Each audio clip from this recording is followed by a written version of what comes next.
Hi, everybody, and here's our brief micro lecture on talking about price sensitivity and how it's actually calculated and considered. But the basic idea of price sensitivity is how much can we anticipate demand changing based on the prices that we are, what prices we charge for the item. And it's the kind of thing that's done on a regular basis, especially in today's world with so much data available to us. We have a pretty good idea of what and predict what's going to happen and forecast demand accordingly. So high prices and price sensitivity really comes down to how much would sales drop off in the face of a price increase. So good brands have very low price sensitivity.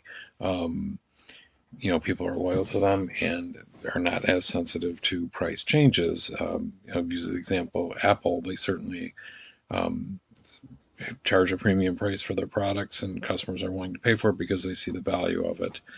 Um, and so basically what it comes down to is what percentage change in sales would happen as a result of a price changing.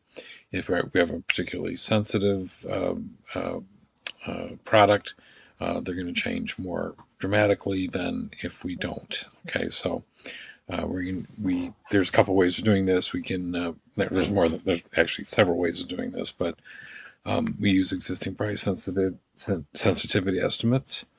But we also can develop price sensitivity estimates using some data that we get, either scanner data at the grocery store or survey data or like a conjoint analysis types of approaches.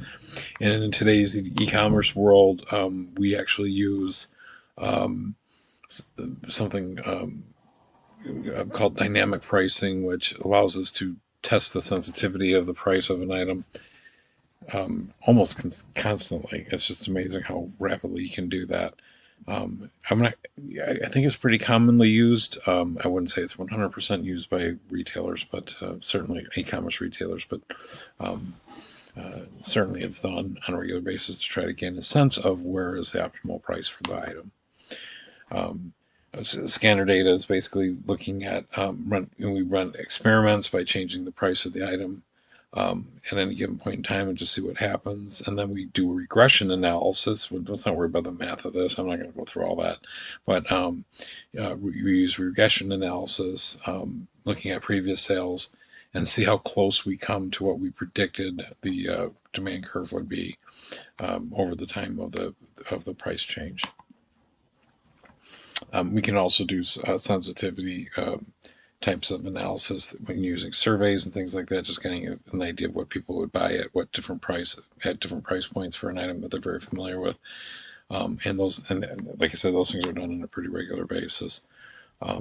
Retailers use them a lot, but they're not the only ones. Again, they're used very commonly in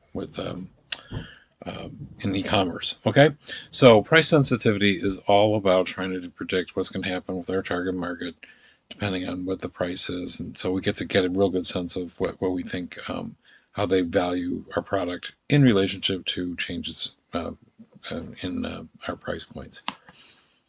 So the final thing, we're going to look at some final considerations in our next video. If you have any questions about price sensitivity and sensitivity analysis, I know this is a very brief overview, but certainly let me know. I just want to give you kind of a flavor of it, what goes into it, and how it's actually done.